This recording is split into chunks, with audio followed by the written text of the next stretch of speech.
you know what? So let's start with this discovery of mine. My emotions are easily triggered, and some emotions are easily triggered as ineffective in the way that I can't follow a course of action from point A to point B, no, in natural flow. And I discovered I suffered this when I was a researcher. Now, as a teacher, I'm experiencing this again. I'm working on it, on and on and on, and I can't find a solution. I can't find a key. I can't find a key to solve the issue. And I think that this is like a cognitive skill. Well, it's not merely cognitive because it's very much intertwined with emotions. No? So it's not just cognitive, Mhm. but it's something like being intelligent, like having IQ makes you more effective. This is not part of IQ, you can have, but it's a kind of the same concept. It's part of intelligent people who have it are do many more things much better, and they and it was kind of relief because before realizing it, I was blaming on myself. I was blaming it on myself, Mhm. and realizing that it's the way my brain is wired was kind of relieving. Now, because okay, there is so much I can do about it, unless I find a very specific cure to this very specific problem. Cure is not the right word. Mhm. It's a way because it's not an illness, it's not a disease, it's not even a psychiatric condition. It's just a way a way of being. No, okay, that makes me ineffective, but it's also related to positive things I have. So Mhm. it's not limits my actions, the things I can do, but it also makes me stronger in some other areas. Mhm. Now, the thing is that the discussion that could arise from this is the free will. No, that it's not well. We Yeah, can I saw that you wrote we free can. will as the topic of discussion. I saw that. It's actually related to many of the topics you say, but it's none of them Mhm. exactly Mhm. because yeah. In some in some way it's obvious that we do have free will. In some way it's obvious that we make decisions. Mhm. No, I decide to raise my hand, I raise my hand, obviously I'm making a decision. In some other way, if we go deeper, I'm saying I raise my hand and I do because of some chemical reactions in my brain, because of Mhm. something that happens in my brain, Mhm. which follows the laws of physics, which might be deterministic or not. But Mhm. even if they are not deterministic, it's not me who decides. Mhm. Me is what I call myself is the result of this process, Mhm. not the source of the process, Mhm. not the me is not what I call myself is not some abstract entity that decides which physical reactions occur in my brain. So, in this sense, nobody has free will. In some sense, everybody has.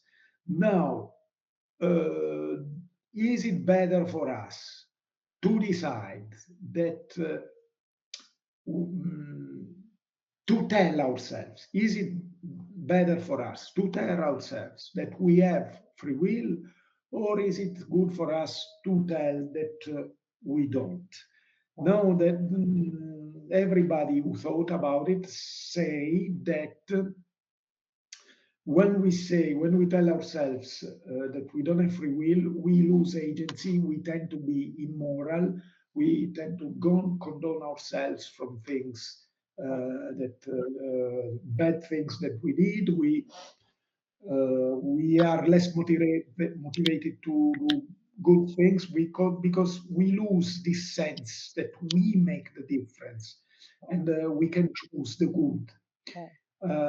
But we also are more prone to forgive. No? We are also more prone to understand, and we are less ready to judge, which is good. So there is a good part and a bad part. There are, of course, both sides of the issue. When it's about ourselves, when we tell ourselves, when we have to decide whether to tell ourselves whether we did something because we decided or because we are wired in a certain way, there are also two sides of the issue. As soon as I realized that it was some kind of condition, some kind of specificity of my brain that led me to being affected, I felt relieved. I felt okay. I don't need to feel guilty anymore. No, but I also there is also the risk that you lose motivation because you lose sense of agency, because if it's something that it's in your brain and it's not you, then nobody can change it. No, so you that's dangerous. So it's really tricky. What's your take on the issue? Okay.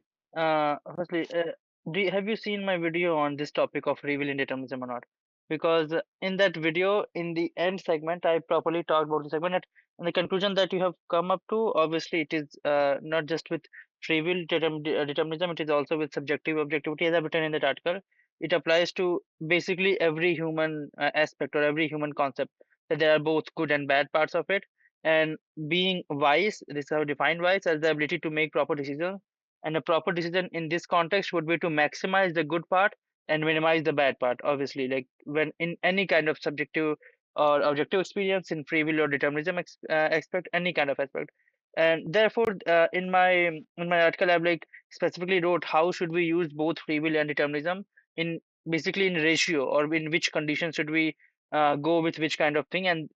And basically, when do you choose free will to assess a situation, to judge a person, to judge a situation, to remark a situation, and when do you use determinism? Also describes the amount of wisdom that you have.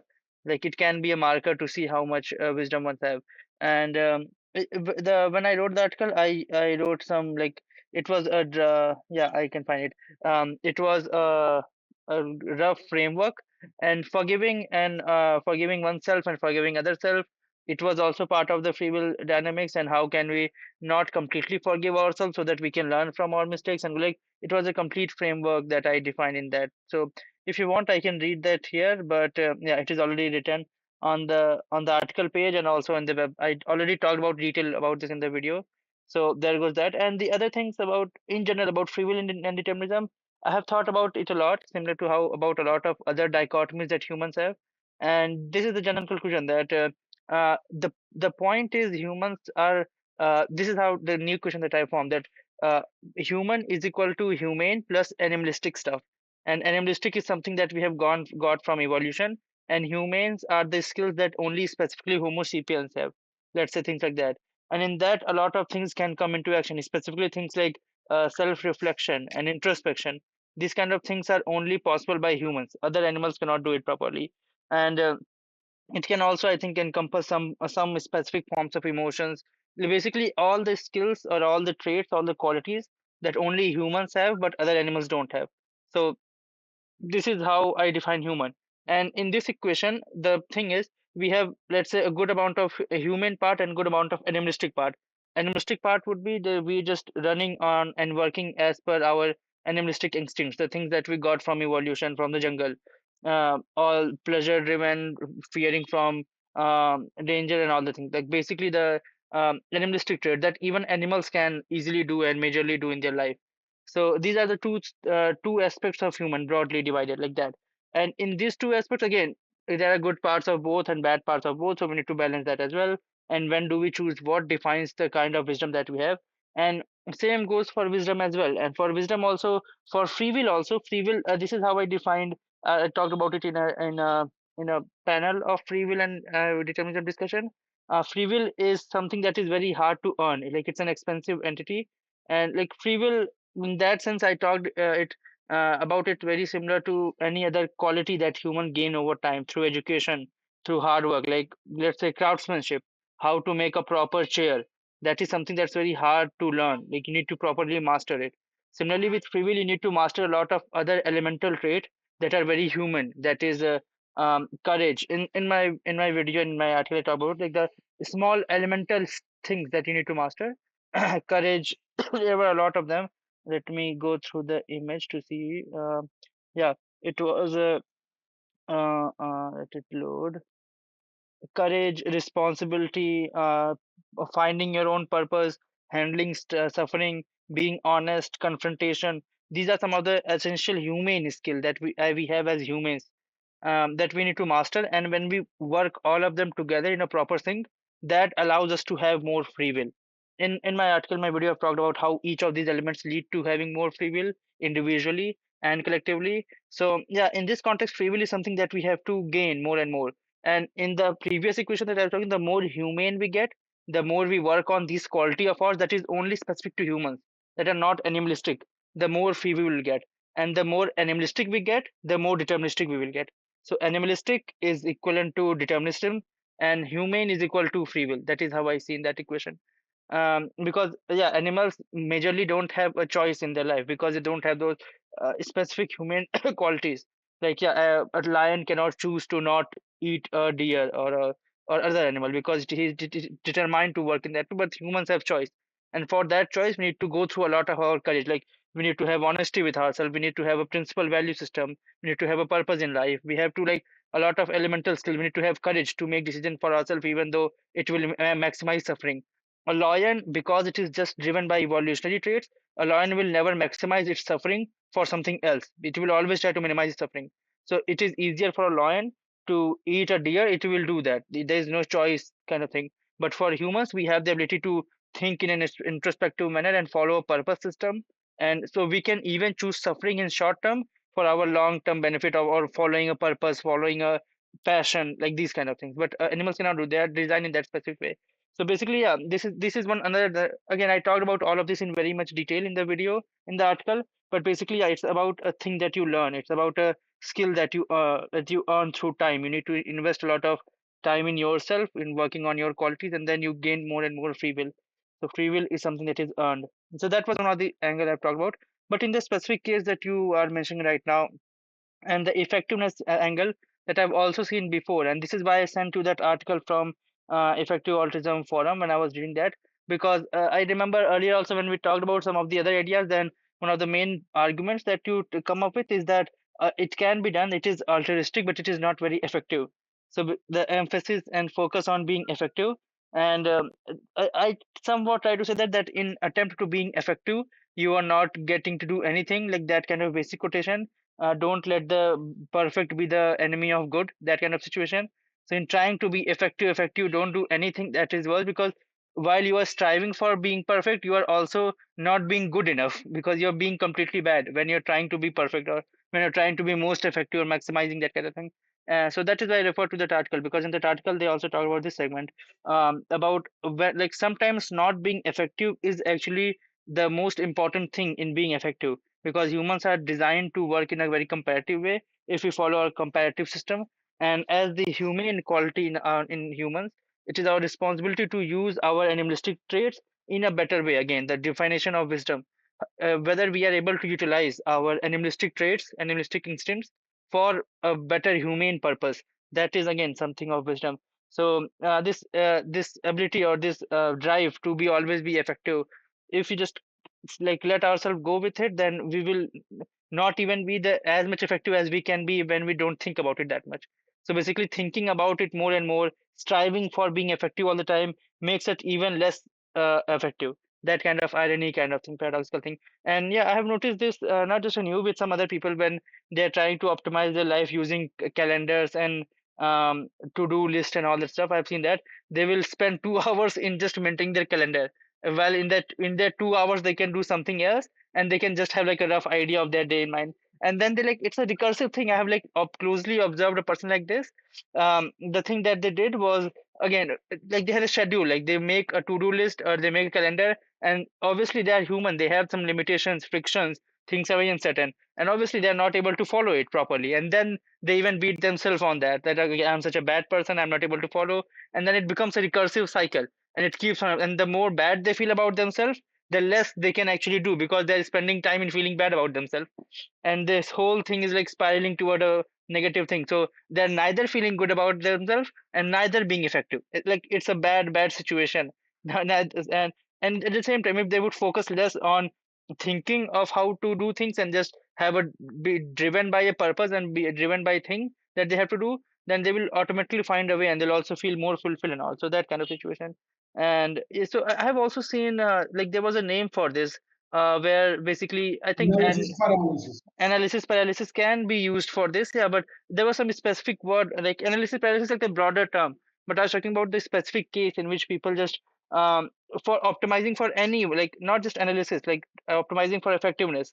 So basically optimizing for any small domain, the proxy gaming kind of thing. If you're optimizing for any small proxy, then that has very large chances of not being optimized at all, because in attempt to optimize for one thing, you are heavily unoptimizing all the other parameters in life that eventually help in optimizing you, like the classic example with sustainable development and all. In attempt to optimize development, we cut all the trees and like mess up with the environment, that eventually leads to us not developing properly and having a chaotic situation. It's because we are having a very niche proxy that we are focusing on, where development is equal to more buildings and more factories, that kind of logic.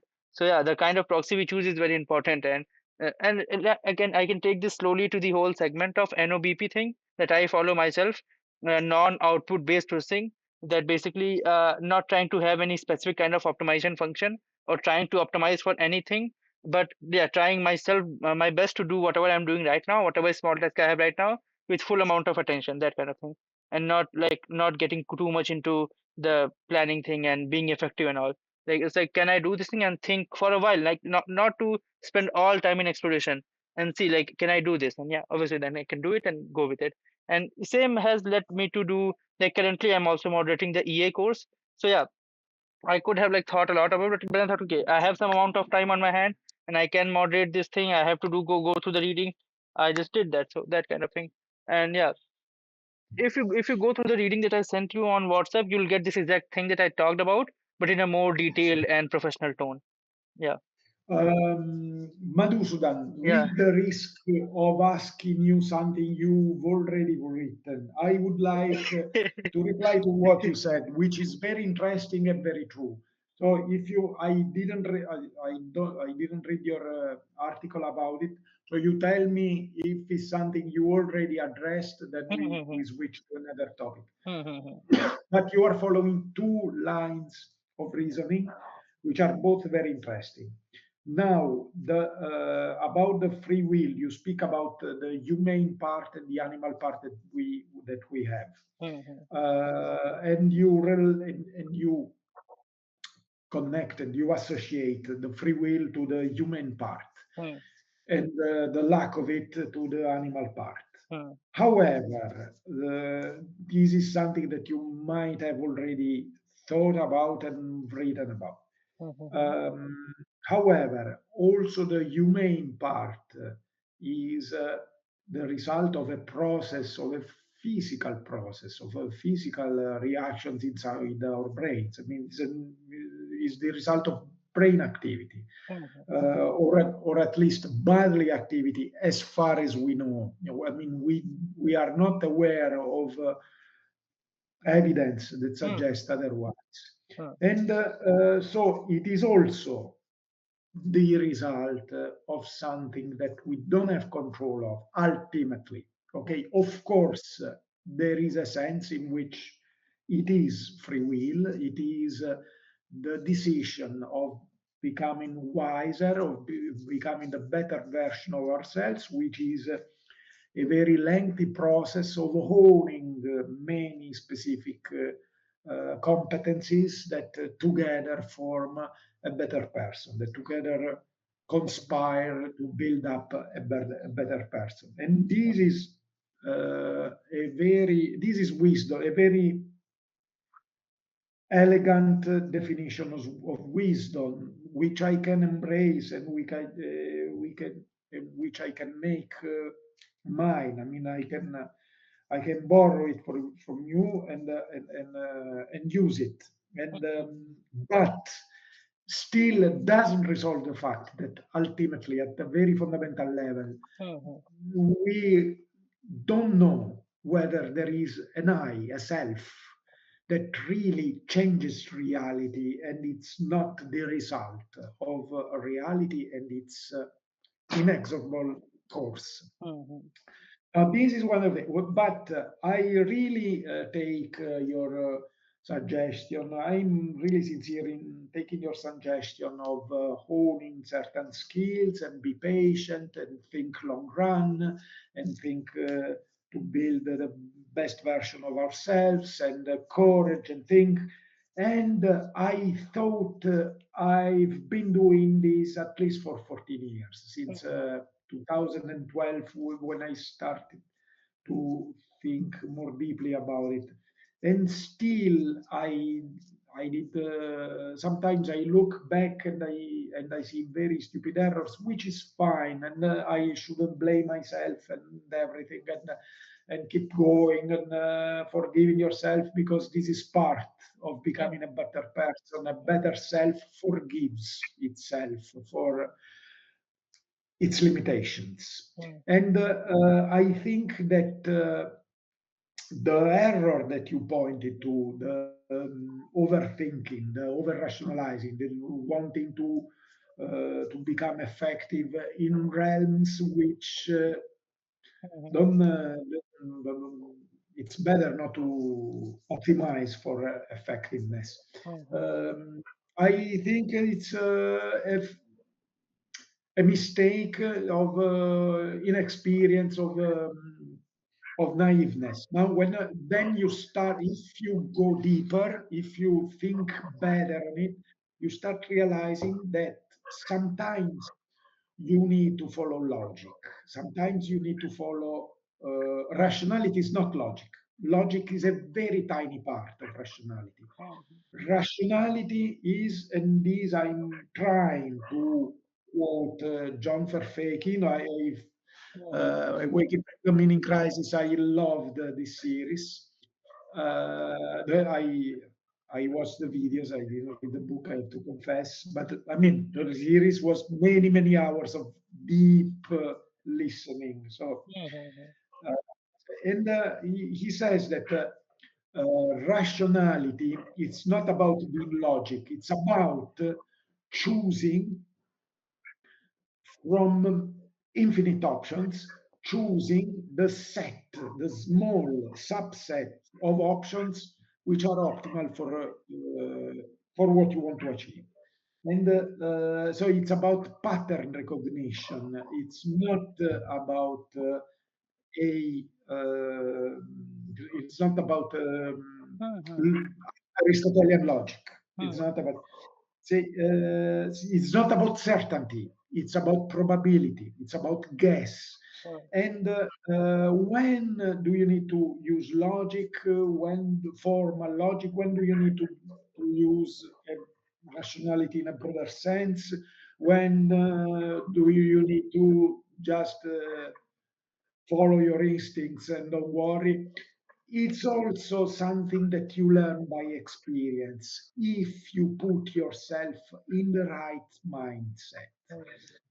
The problem is, since I started with something personal that I told, so the problem is I thought that I was doing this kind of work, and then I find myself in a very I find myself in a situation, in a very embarrassing situation. I'm much embarrassed of myself, and I have this sensation. I hope I'm wrong. I really hope I'm hallucinating. But I really have this feeling that I've always done everything wrong. No, sometimes, and I think that this is part of a pattern that my brain follows. No, to self blame, to self to and to feel too much shame in some situations. And this is something biological. I can work on it. But yeah, yeah, summarizing my answer. The humane part, it's great. It's great advice to follow this humane part, which doesn't have to suppress the animal one. You Mm-hmm. just have to do it. Okay, still, is it free will? If I'm able to do it, if I chose to do it, it's not, is it not the result of some physical process on which nobody has the control but the universe and its laws? So this is probably you addressed this issue, this argument already, but if you didn't, No, no. please reply to me. And then the rationality in the broader sense, the effort of being wisdom defined as rationality used to be more rational. And I think that this is John Verfaking who put it this way. I think it's a very Mm-hmm. good way to put it, and can be equal to what you say. So honing a lot of competencies, a lot of values, a lot of virtues that Mm-hmm. make ourselves to be our best self. Mm-hmm. Okay. Uh, there are multiple points that I can see here, but there's obviously a general abstracted logic in all of this logic or rational arguments. Uh, Okay, so it all I guess comes to the definition of wisdom, but even if I don't go on linguistic terms and use words of wisdom and all, but then at the same time a very important skill I think that would fall under the elemental skill that is required for free will is the, as I said, the ability of awareness. I have written that, and by here awareness is in terms of introspection, let's say. So, and if you recall, then when we were doing that John Vervaeke series, then in the segment of intuition that you're talking about, intuition instinct, I define intuitions as muscles memory of our mind.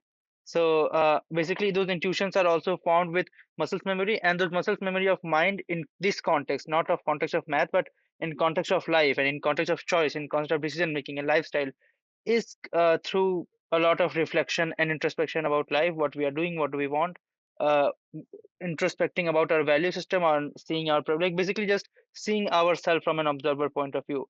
And that is very essential because it helps us to see what not to do and which fights to not fight and which fights to just avoid and go with. Like there are some angles where fighting with your biology is completely insane. Like I cannot fight with my biology to sleep just for 3 hours a night. That is senseless. But at the same time, I do need to fight with my biology to and not just go with the dopamine maximization stuff of scrolling Instagram for 8 9 hours a day. There is this sensible thing that we need to do. So again, to know which fights to engage in and which to avoid is again a part of wisdom, and this comes from this ability of intuition based understanding. In my like some very classical writings, I've called this emotional inner emotional voice, because it, if you try to start thinking about this from a logical point of view, then logic works a lot on proxies and different kind of uh, proxy that we use for our own value system, and then we start to get into the good hearting problem there. So basically it doesn't always have to be logic based. Like again, logic is a very small part of rationality. It requires some kind of logic off logic kind of thing and rationality kind of thing that involves other capabilities or skills except for logic itself.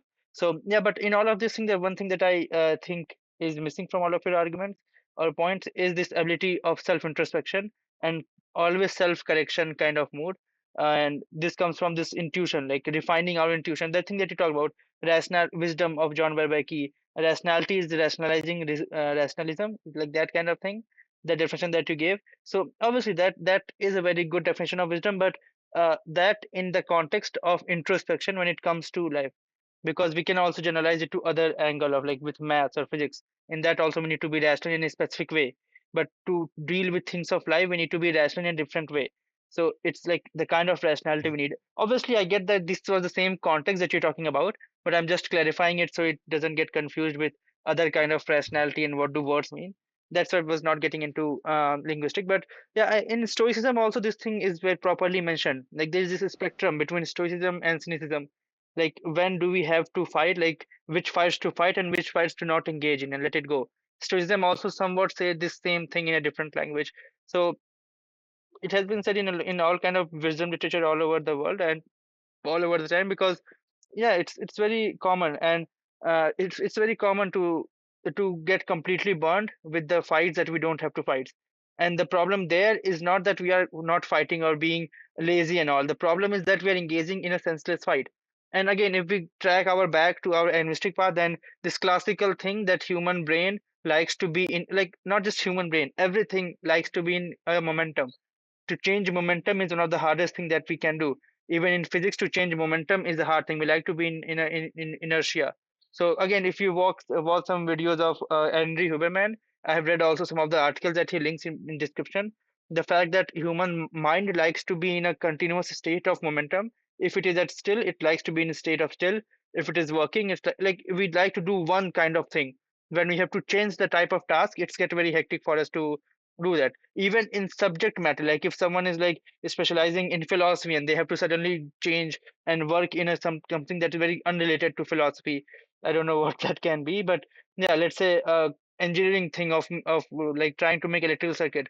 So it will be like a hard task, because for human being switching is more harder than keep on doing the same thing multiple times. So we can do one thing for 2 hours and let and get less exhausted, then change multiple things within 1 hour. So that is the basic logic.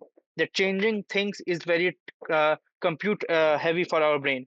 And again, we are animalistic. Again, the thing that's we cannot fight with this thing. Our human brain is designed with this thing. So the more you change is a chaotic thing, and for our brain to do that. And our brain is an efficiency machine. We try to minimize changes in our life, the kind of changes we have to do in our thinking pattern itself. So there comes this angle. So the fight thing, if you make this attitude to fight all the time, and like I have to fight all the problems, I have to fight my biology, I have to fight this thing, then you get in that momentum. And you like to enjoy a fight even though you have some idea on intuition level that it's a senseless fight, but still you like to fight it because you're in that momentum. Now to stop that fight, get out of that fight and introspect and see the meaning of the fight, what you are doing actually, does it make sense? That will be a more costlier task than to just keep on fighting, even if the fight is senseless. So again, it's a biological thing that we have to work with. And again, these, I think this is one of the ability of biology that we need to keep in check of. That are we just going with the flow of our designed human mind, that we like to do the same thing, we don't like to switch tasks? Or do we keep on always have like a refresher rate, that are we refreshing ourselves, that what we are doing, is it even making sense? Again, it will come in the part of introspection and in the part of definition that John Verwicki was talking about, thinking about our rationalism itself. So yeah, and this is why we don't do it. But again, it's very important to have this kind of system. And it's all after a point, as I said, the intuition is about developing muscles memory. So after a point when you keep on doing this kind of thing, like having a refresher rate for yourself, not engaging in anything for like too long of a time without questioning it, without being skeptic about it.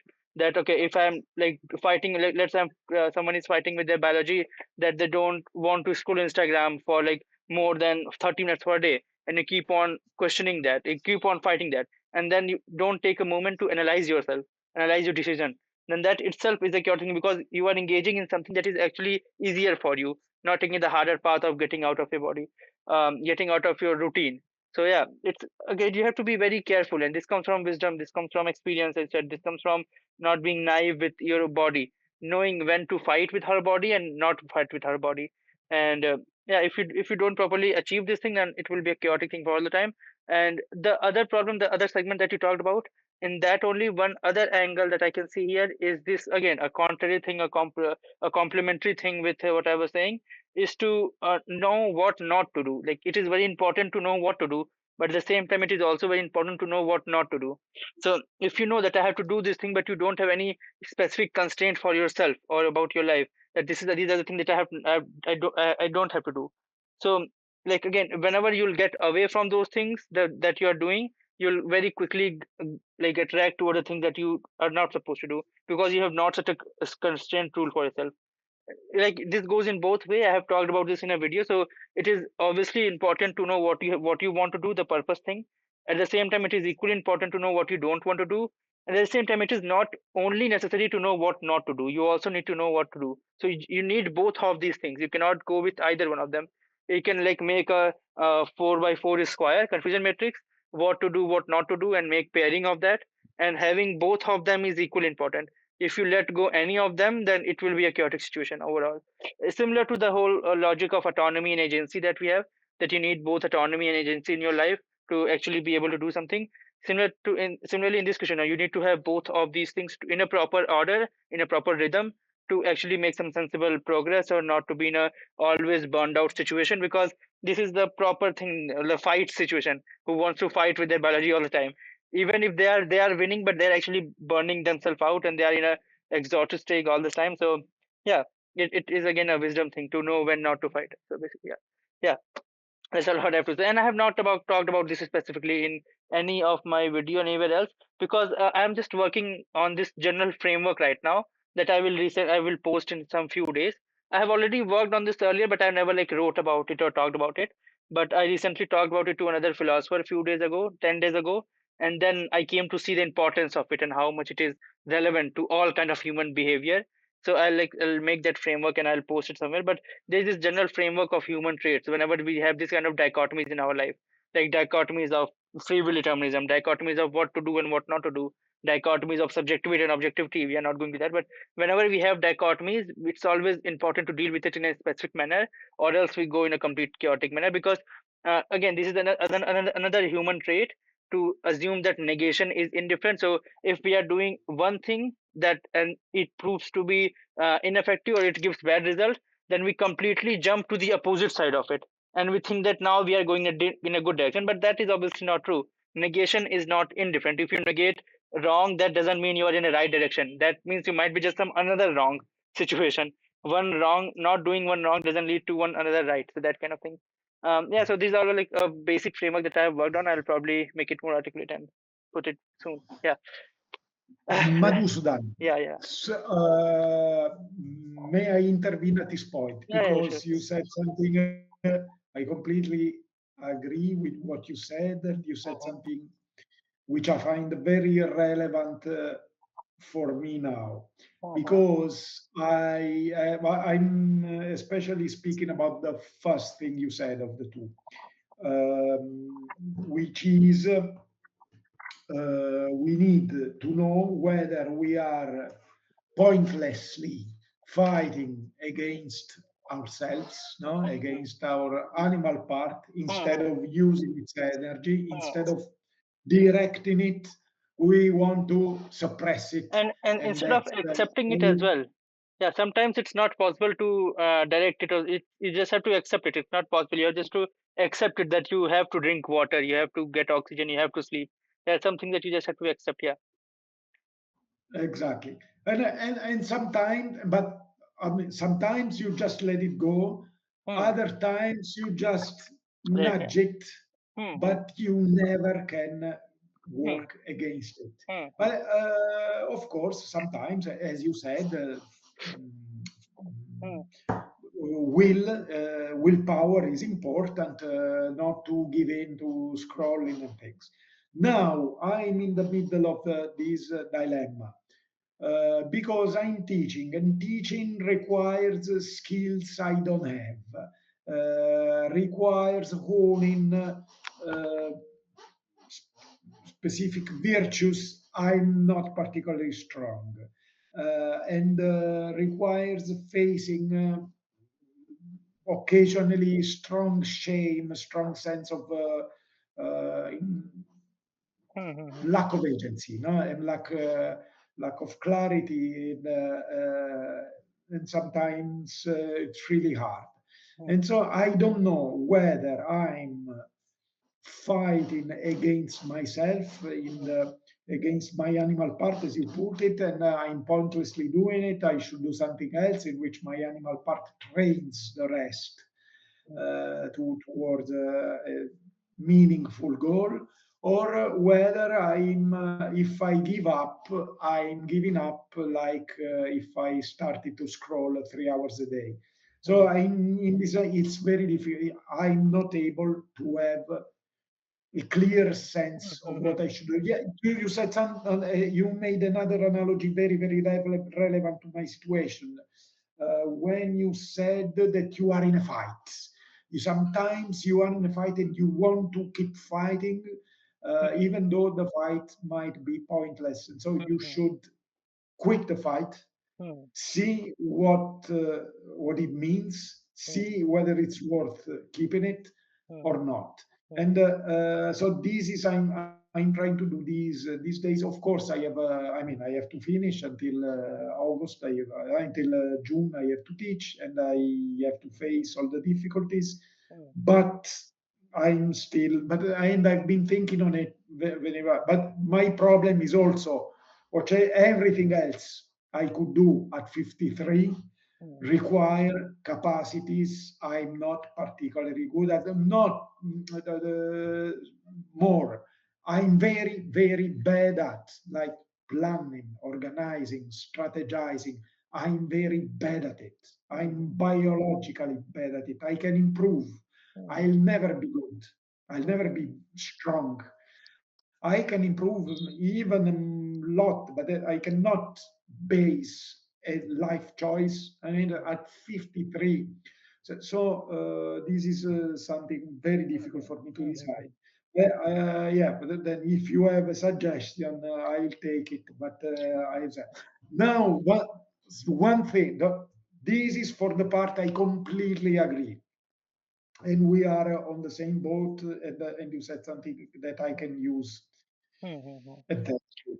The free will, you didn't reply. I don't know whether you Yeah. have a reply. I will see the video. If you have, you just point me to that, and then Yeah, we'll yeah, yeah. see how you reply.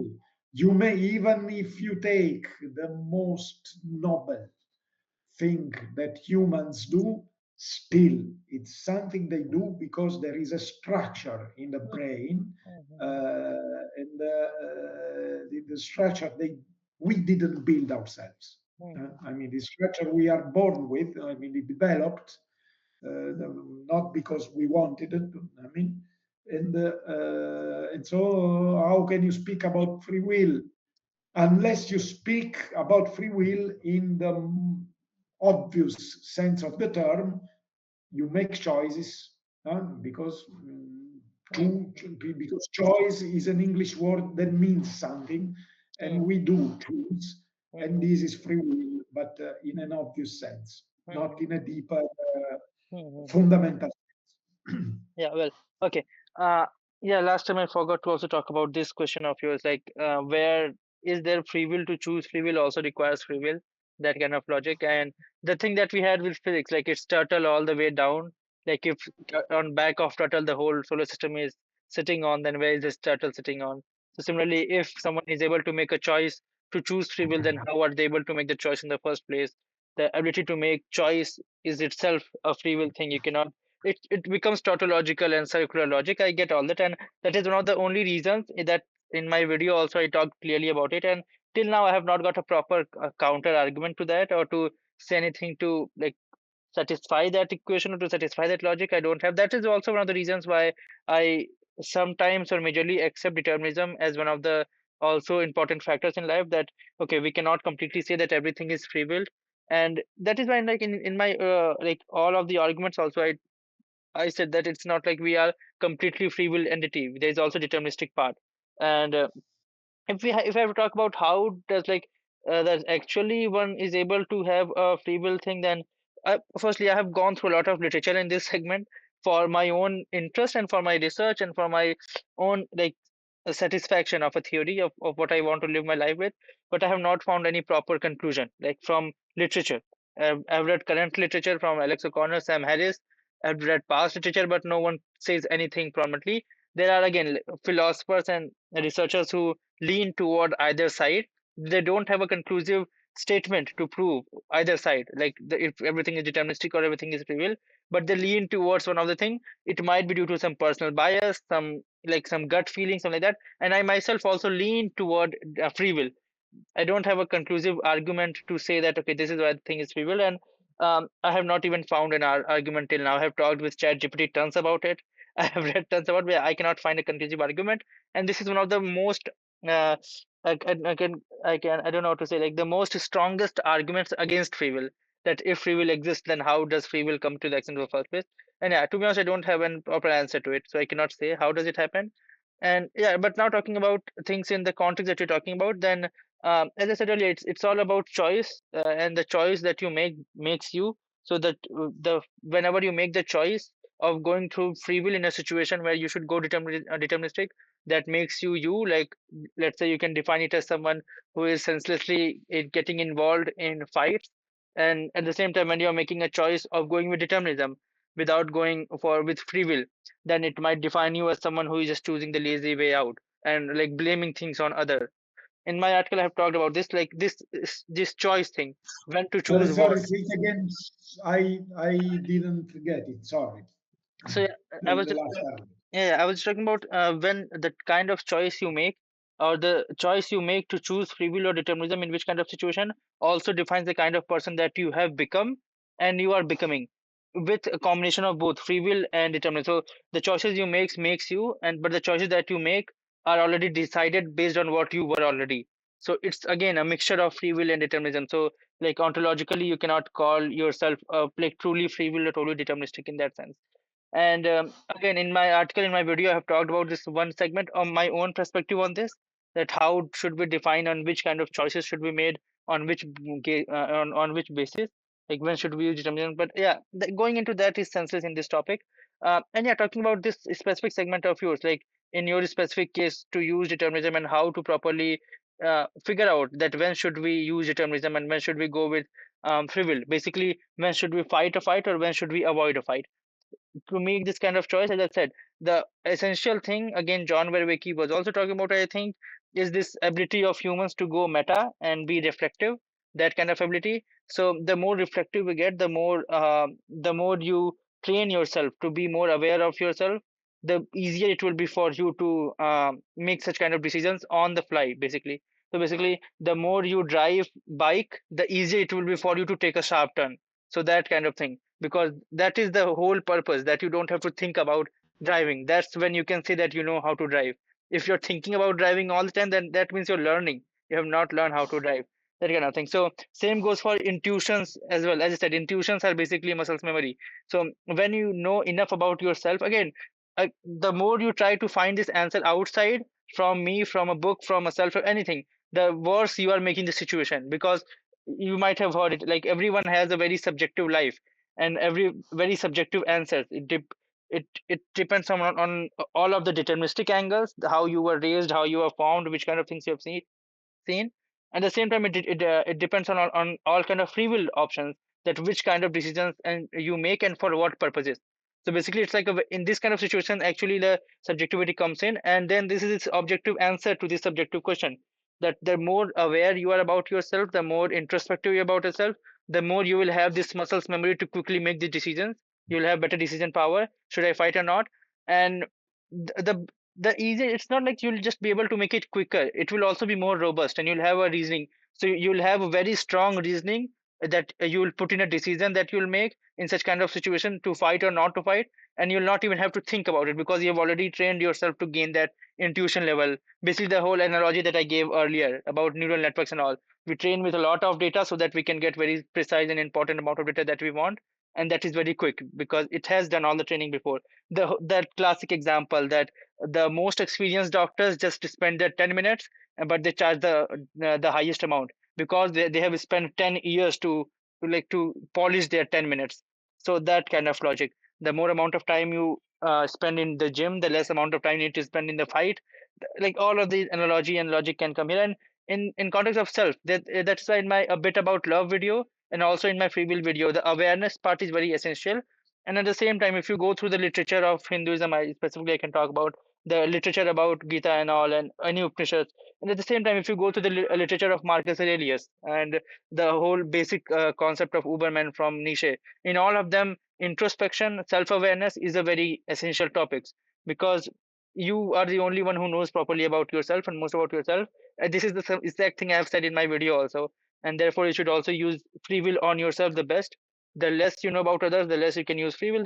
Basically, the whole argument is it's about introspection and self understanding. The whole thing that I said in my a bit about love video. The more you know about yourself, the better you can. If you are making decisions on any other parameter, you'll always be in a bad situation. It's like not just with you, with anyone else, because no one knows the other as much as they know themselves.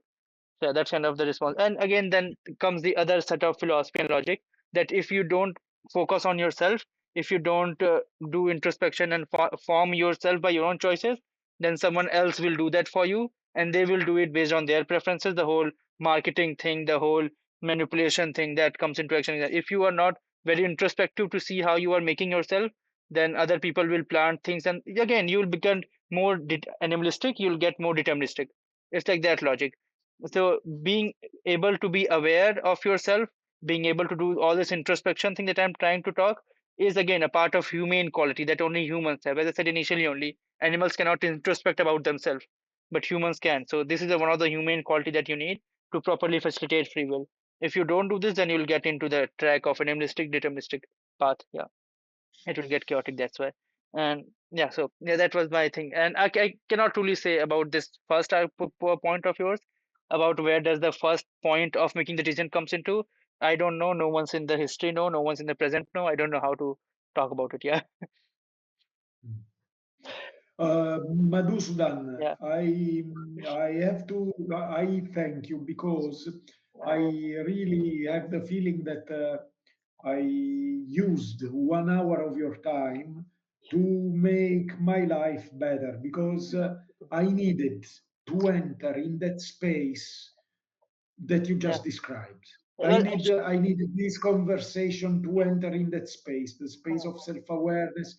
And mhm, sometimes I really get lost, but I mean, I guess it happens to everybody sometimes. mhm, You get lost, and I needed to find myself again, and I mhm, needed to speak about the fact that this space in which you are aware of yourself, in which you accept that the process is messy, that life is messy, that you do mistakes, that you get lost, that you are not you were aware of yourself to mhm, some extent, mhm, but sometimes you fall asleep and things happen and you don't know what's going on, and then you wake up, and this conversation was mhm. very useful to wake me up. And sorry if I used your No, time. it's We okay. didn't. In this context, again, I would like to quote the Nietzsche arguments, and the whole the book name was Thus Spoke Zarathustra. That was the name, I think, and the whole segment about Ubermen and all. So, in this also, the basic argument that I would like to give is this dichotomy that humans have to face. That we have to, again, I talked about this earlier also, that we have to see ourselves as both, like just like as an innocent small boy who is learning things and just figuring out things. And so if he's doing something wrong and doing something embarrassing, then again, just part of learning, just part of growing. And at the same time, we have to see ourselves as like the Uberman, as the Superman that we have to be, so that we can aspire to be that thing. And in this also, the classic dichotomy things comes into action. That how and where do we need to see ourselves at what? So it's not like we keep on making the same mistake 5 times and think ourselves just like as an innocent small boy. But at the same time, we cannot just call ourselves and start beating ourselves by doing one genuine mistake, one small genuine mistake. Again, so this comes with dichotomy, and again, here also the introspection thing comes into action. In some of my poems, I've written very detailed about it. The one of the lines was just be true while being true and keep clearing the mist. So just but while introspection also will have to be true to ourselves, that what we are knowing about ourselves is true. And in that introspection also we need to be true with ourselves. So introspection needs to be true, and that truth needs also be true. So like it requires a lot of clarity and acceptance of ourselves. This is why in the video I have talked about this specific segment. Then when do we need to choose determinism and free will for ourselves? because if we just keep on doing things for others, then it gets very chaotic. We make ourselves such a person that we are not able to do any good for anyone after a point. So that's like the long termism, this kind of logic that okay, you did your best and did good for like 10 people in your small age of life, but then you just became very chaotic, and now you're not able to do anything good for others. So it's again a classic dichotomy. You'll have to work with dichotomy, and there's a lot of dichotomies like this. There can be multiple. You just have to look about it. Once you make this framework and get through this logic and introspection, and then you just need to quickly put things in that framework, and you'll get a like a result kind of thing. Basically, if you do a lot of introspection, you'll make quick formulas about yourself. So computing results or decisions is like very easy. Just put in the situation, you'll get the result. So that kind of thing. And yeah, and those formulas, those identity would be very much subjective to you. So if you are taking those formulas from someone else, it will be very senseless. And those formulas can only work in again the neural network kind of thing. Each neural network is unique because they have their own specific weights and biases. So that kind of logic. And yeah, I don't know if I can say more because I think there's a lot of things that still is missing from what I actually want to say. But yeah, it's just like if I start talking about it, it will get lengthier and the context is missing, so it will not make sense. Okay, Yeah, thank you a sure. lot. Sure, yeah. I have to run now, and yeah, it was really nice talking to you. I hope you got something out of it. Yeah. See you. Bye. Ciao, Take care. see you soon. Ciao, ciao. Ciao. Thanks.